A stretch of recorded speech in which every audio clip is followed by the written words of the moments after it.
महाराष्ट्र, हरियाणा, झारखंड और दिल्ली समेत देश के बहुत सारे राज्यों में चुनाव खत्म हो चुका है। साल दर साल ये चुनावी पार्टियां हजारों करोड़ रुपए चुनावी चंदे के रूप में पाती हैं और चुनाव के समय में खर्च कर देते हैं। इस खर्च का ब्यौरा खुद राजनीतिक पार्टियां जारी करके बताती हैं कि उनको कितना चंदा मिला और कितना पैसा इन्होंने चुनाव पर खर्च किया। पर ये राजनीतिक दल आरटीआई के दायरे में नहीं आते हैं। हम और आप आरटीआई दाखिल कर इन राजनीतिक दलों से किसी भी तरह की जानकारी नहीं मांग सकते हैं कि कितना पैसा कहां से आया और कितना पैसा कहां खर्च हुआ। सुप्रीम कोर्ट में ये याचिका लगभग 10 साल से लंबित है कि राजनीतिक दलों को आरटीआई के दायरे में लाया जाए और अब एसोसिएशन फॉर डेमोक्रेटिक रिफॉर्म्स की याचिका पर सुनवाई करते हुए सुप्रीम कोर्ट के मुख्य न्यायाधीश संजीव खन्ना ने इस मामले पर चुनाव आयोग और केंद्र सरकार को नोटिस जारी कर दिया है। सीजेआई संजीव खन्ना इस मामले पर गंभीर रुख अपनाते हुए नजर आ रहे हैं।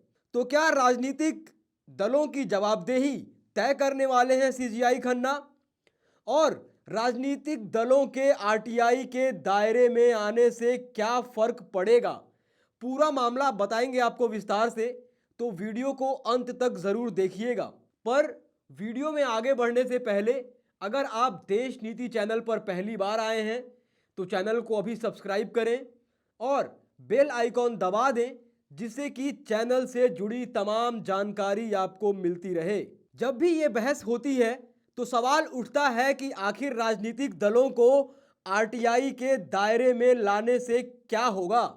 देश का चुनावी प्रक्रिया इतना ज्यादा अपारदर्शी हो चुका है कि राजनीतिक दल बिना किसी जवाबदेही के काम करते हैं। लाइव लॉ की खबर के अनुसार मुख्य न्यायाधीश संजीव खन्ना और न्यायमूर्ति संजीव कुमार की पीठ उन याचिकाओं पर सुनवाई कर रही थी जिनमें सभी राजनीतिक दलों को सूचना का अधिकार अधिनियम 2005 के तहत पब्लिक अथॉरिटी के रूप में लाने के निर्देश देने की मांग की गई थी। यानी सुप्रीम कोर्ट से ये मांग की गई थी कि राजनीतिक दलों को आरटीआई के दायरे में लाया जाए, जिससे इनकी जवाबदेही तय की जा सके और आरटीआई के माध्यम से इनकी जानकारी मांगी जा सके।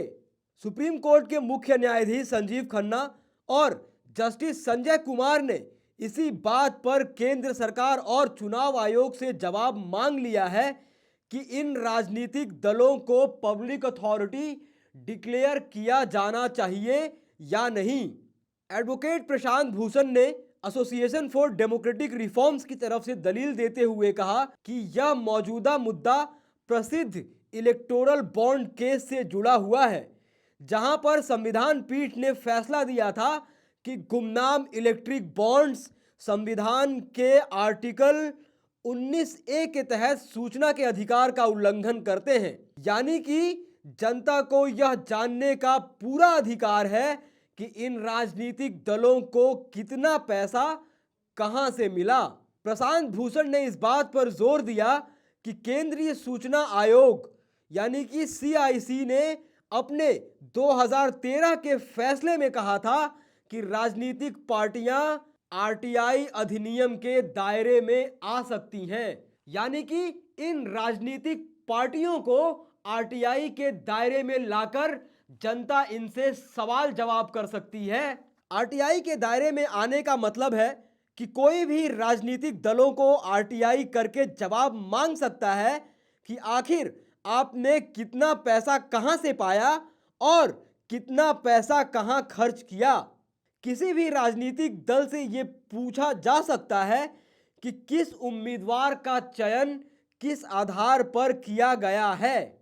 इसके अलावा जो इन दलों को चुनावी चंदा मिलने का सवाल है, उस पर भी आरटीआई दाखिल कर जवाब मांगा जा सकता है। भाजपा को 2023-2024 में सबसे ज्यादा 2244 करोड़ रुपए का चंदा मिला, जो कि कांग्रेस को मिले चंदे से 776.82% ज्यादा है। भारतीय राजनीति में जो पैसे का बोलबाला है और उम्मीदवारों के जो चयन करने का जो गैर लोकतांत्रिक तरीका है, उस पर भी एक अब अंकुश लगने की आशंका दिखाई दे रही है। संजीव खन्ना के चुनाव आयोग को नोटिस जारी करते ही यह सवाल उठने लगा है कि क्या अब बीजेपी जैसे राजनीतिक दलों के बढ़ते पैसे के बोलबाले पर अब अंकुश सुप्रीम कोर्ट लगाने वाला है। राजनीतिक दल चुनाव के समय धड़ल्ले से चुनावी वादे करते हैं और चुनाव खत्म होने के बाद उन वादों को जुमला करार दे दिया जाता है। वोट लेने के लिए जनता से वादे तो किए जाते हैं, पर उन वादों को चुनाव खत्म होते ही भुला दिया जाता है। राजनीतिक दलों की कोई भी जवाबदेही तय नहीं की जाती है कि आखिर जब आपने चुनाव के समय ये वादा किया था तो बताइए कि आखिर ये वादे पूरे क्यों नहीं हुए। मतलब कि ये राजनीतिक दल जिस तरह से काम करते हैं वो बिल्कुल ही अपारदर्शी तरीका है।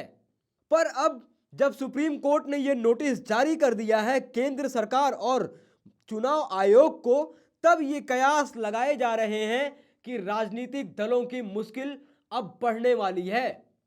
दोस्तों, आप इस पूरे मुद्दे पर क्या सोचते हैं, क्या राय रखते हैं?